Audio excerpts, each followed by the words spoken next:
तुमने राधा से प्रीत लगाई, उसके बंधन में बंध गए कन्हई। राधा सुनती थी प्यारी बंसुरिया, तेरी भक्ति की ओढ़ी चुनरिया। जरा जल्दी से आजा सावरिया। हरिओम प्रिय भक्तों, आप सभी का दिन शुभ हो। आज हम आपको सुनाएंगे माघ मास कथा का 15वां अध्याय। उससे पहले अगर आप हमारे चैनल पर नए हैं तो हमारा चैनल सब्सक्राइब करें और वीडियो को लाइक जरूर करें। आइए जानते हैं आज का पंचांग। आज 18 जनवरी 2026 रविवार का दिन है। आज माघ मास कृष्ण पक्ष की अमावस्या तिथि है, जिसे मौनी अमावस्या कहा जाता। आप सभी को मौनी अमावस्या की बहुत बहुत शुभकामनाएं। मौनी अमावस्या 18 जनवरी रात 12:04 से 19 जनवरी रात 1:21 तक रहेगी। उसके बाद माघ मास शुक्ल पक्ष का आरंभ हो जाएगा। सूर्योदय होगा सुबह 7:14 पर, सूर्यास्त होगा शाम 6 बजे, अशुभ काल राहु काल शाम 4:39 से शाम 6 बजे तक रहेगा। शुभ काल अभिजीत मुहूर्त दोपहर 12:15 से दोपहर 12:58 तक रहेगा। अमृत काल रहेगा सुबह 5:01 से सुबह 6:43 तक। ब्रह्म मुहूर्त रहेगा सुबह 5:37 से सुबह 6:25 तक। आइए अब सुनते हैं माघ मास महात्म्य का 15वां अध्याय। दत्तात्रेय जी कहने लगे कि हे राजन, प्रजापति ब्रह्मा ने पापों के नाश के लिए माघ मास में प्रयाग तीर्थ की उत्पत्ति की। गंगा जी और यमुना जी के जल की धारा में स्नान का महात्म्य ध्यान पूर्वक सुनो।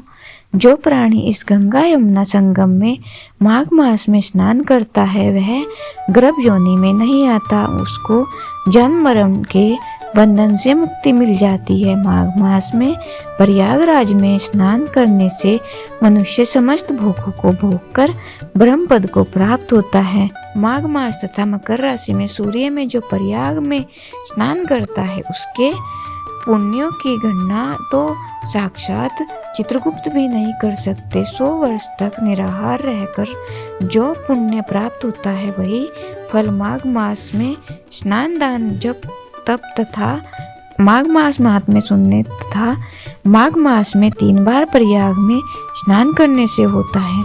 जो फल 100 वर्षों तक योगाभ्यास करने से मिलता है, जैसे सर्प पुरानी केचुली को छोड़कर नया रूप ग्रहण करता है, वैसे ही माघ मास में स्नान करने से मनुष्य पापों को छोड़कर स्वर्ग को प्राप्त करता है।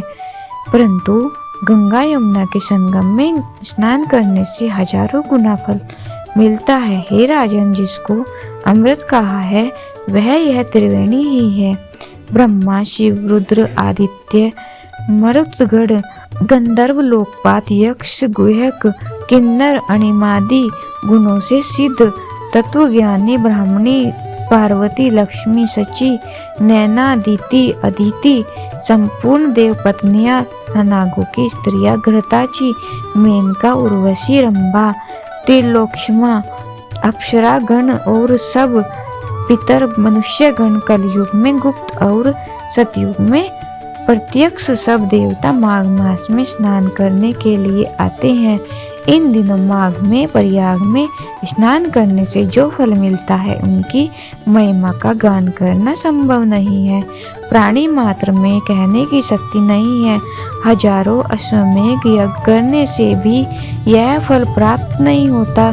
परंतु समय में कांचन मालिनी ने इस स्नान का फल राक्षस को दिया था और पूर्व समय में कांचन मालिनी ने इस स्नान का फल राक्षस को दिया था और इससे वह पापी मुक्त हो गया था। इति श्री पद्म पुराण अंतर्गत 15वां अध्याय समाप्तम।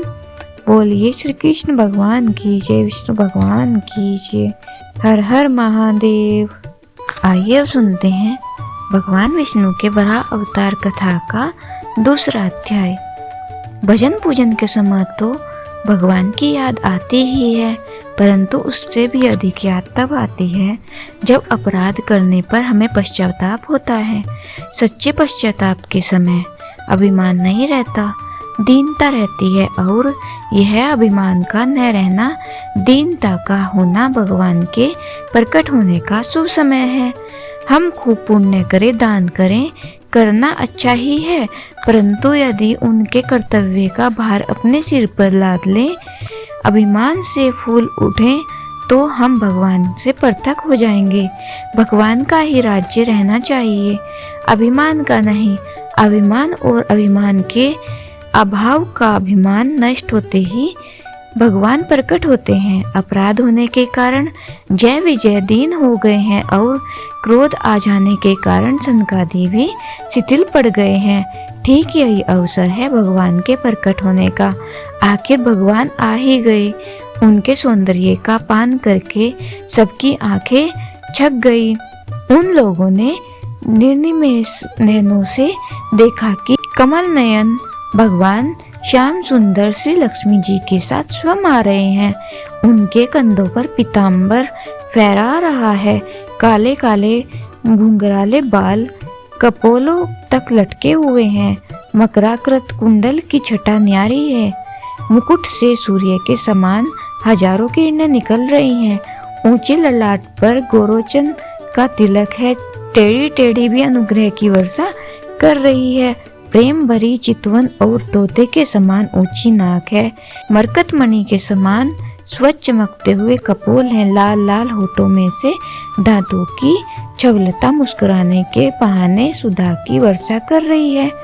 शंख जैसे कंठ में वैजंती माला शोभा पा रही है और वक्ष स्थल पर कौस्तुभ मणि की चमक तो निराली ही है। पहने हुए पीताम्बर के नीचे से शरीर की श्यामता निकल निकल कर उसकी प्रतिभा को दबाना चाहती है। चरणों के नख मंडल से लालिमा मिश्रित ज्योति निकलकर प्राणों में एक नवीन चेतना का संचार कर रही है। 3 हाथों में शंख चक्र गदा है और चौथे हाथ से वे मानो अभेदान कर रहे हैं। मानो सबको वे अपनी दया के समुद्र में अवगाहन कराने के लिए ही बड़े वेग से चले आ रहे हैं। भगवान को इस रूप में आते देखकर सनकादि विहल हो उठे और आनंद में होकर अतृप्त आंखों से भगवान को निहारने लगे। उनकी आंखें मुखमंडल पर ही अटक गई। चरण स्पर्श अथवा प्रणाम आदि करने का ध्यान ही न रहा। भगवान तो बड़े लीला प्रिय हैं। वे सनकादि के पास आकर भी न आए, कुछ दूर पर खड़े खड़े मुस्कुराते रहे। इधर सनकादि का शरीर भी जड़वत हो रहा था। वे भगवान का आलिंगन करना चाहते थे, पर न उनके पैर उठते न हाथ में आंखों द्वारा भगवान की रूप माधुरी को पी जाना चाहते थे, पर आंखों ने कोरा जवाब दे दिया। वे भूले हुए की भांति, छके हुए की भांति जहाँ थे वहीं खड़े रहे, अपना शरीर हिला ना सके। उस समय उनकी तन्मयता दर्शनीय थी और स्वयं भगवान भी उसे देख देख कर आनंदित हो रहे थे। पता नहीं कितनी देर तक वे लोग उसी अवस्था में रहे। यही वैकुंठ में काल की गति होती है, समय का माप होता है, तो बतलाया जा सकता है कि कितनी देर तक उनकी यह विलक्षण समाधि लगी रही होगी। जब ध्यान आया कि भगवान सामने खड़े हैं, तब वे साष्टांग उनके चरणों पर गिर पड़े। वे सब कुछ भूलकर भगवान की चरण धूलि लौटने लगे। बाकी मणिमय भूमि पर पड़े हुए भगवान के चरण के पदम पराग उनके शरीर में लग लग कर उनके स्वर्ण वर्ण शरीर की आभा को और भी चमकाने लगे। उनकी आंखों से आंसुओं की धारा बहने लगी। शरीर पुलकित था और चेतना लुप्त थी। भगवान ने अपने हाथों से उठाकर सत्कार किया, मानो कोई अपने गुरुजनों का सम्मान कर रहा हो। भगवान का प्रेम देखकर सबके सब मुग्ध हो गए। कुछ क्षणों में संभलकर सिर झुकाकर अंजलि बांधे हुए रुंधे कंठ से वे भगवान की स्तुति करने लगे। उन्होंने कहा, प्रभु, आपकी यह नयनाभिराम मूर्ति सभी के हृदयों में रहती है। बड़े बड़े योगीश्वर बहुत समय तक ध्यान समाधि लगाकर इसके दर्शन की अभिलाषा किया करते हैं, जिसके हृदय में छल कपट राग द्वेष आदि है, उन्हें तो कभी इसके दर्शन होते ही नहीं। परंतु आपने कृपा करके अपनी यही अनूप रूप राशि हमारी आंखों के सामने कर दी है। हम अपने सौभाग्य की कितनी प्रशंसा करें, परंतु प्रभु यह हमारे सौभाग्य की महिमा नहीं है, यह तो आपकी ही कृपा का फल है। अब तक हम केवल कान से सुना करते थे। हमारे पिता ब्रह्मा प्राय आपके स्वरूप लीला और गुणों का वर्णन करके हमें आपकी ओर प्रवृत्त किया करते थे, परंतु हम अपने ज्ञान के घमंड में उनकी बातों का इतना अधिक महत्व नहीं देते थे। आज उनकी बातों का अर्थ समझ में आया। हमें अपनी भूल स्वीकार है। दीन बंधु, हमें सर्वदा आपकी कृपा का अनुभव होता रहे। जगत के झमेले में ठोकर खाते खाते सब संत सद्गुरु की कृपा होती है और अपने जीवन एवं समय के व्यर्थ बिताने का पश्चाताप होता है। संसार के किसी विषय का भरोसा नहीं रहता, तब कहीं जाकर आपके चरणों का आश्रय मिलता है और आपके प्रेम का कुछ कुछ उदय होता है, जिसे संसार में भटकने के समय आनंद मालूम होता है। हृदय में वैराग्य की प्रखर ज्वाला नहीं जल उठती, वह आपकी भक्ति और ज्ञान का लेस मात्र भी नहीं पा सकता। और जिसने आपके चरणों की शरण ग्रहण कर रखी है, उसे किसी का भय नहीं, वह तो सर्वदा निर्भय रहता है। प्रभु, हमारे अपराध के कारण चाहे हमारे सैकड़ों जन्मों बार बार नरक में जाना पड़े और वहीं रहना पड़े, इसकी हमें तनिक भी चिंता नहीं है। हम केवल इतना ही चाहते हैं कि हमारा चित्त भौरों के समान सदा आपके चरण कमलों में रमा करे। वाणी तुलसी की भांति आपके चरण कमलों से लिपटी रहे और कान आपके ही दिव्य अनंत गुण गानों से भरते रहें और सर्वदा अनबरे ही बने रहें। भगवान, आपके दर्शन से हमें परम आनंद प्राप्त हुआ है। हम आपके चरणों में शतश सहस्त्र और कोटि से प्रणाम करते हैं। भगवान ने कहा, ऋषियों, आपकी महिमा अनंत है, आप मेरे पूजनीय देवता हैं। मुझे आप लोगों से ही कीर्ति प्राप्त हुई है। मेरी सत्ता आपकी ही सत्ता पर अवलंबित है। जिस लक्ष्मी के लिए बड़े बड़े लोग तपस्या करते हैं, वह विरक्त होने पर भी मेरी चरण सेवा इसलिए करती है कि मुझ पर ब्राह्मणों की कृपालु महात्माओं की बड़ी कृपा है। मैं धनिकों के द्वारा किए हुए यज्ञों में, जिनमें अग्रिम में खूब घी आदि हविष्यों की आहुति दी जाती है, उतनी प्रसन्नता से स्वीकार नहीं करता जितनी ब्राह्मणों को खिलाए हुए पदार्थों को स्वीकार करता हूँ। जिन ब्राह्मणों की पूजा मैं करता हूँ, किसमें ऐसी सामर्थ्य है जो उनका तिरस्कार कर सके?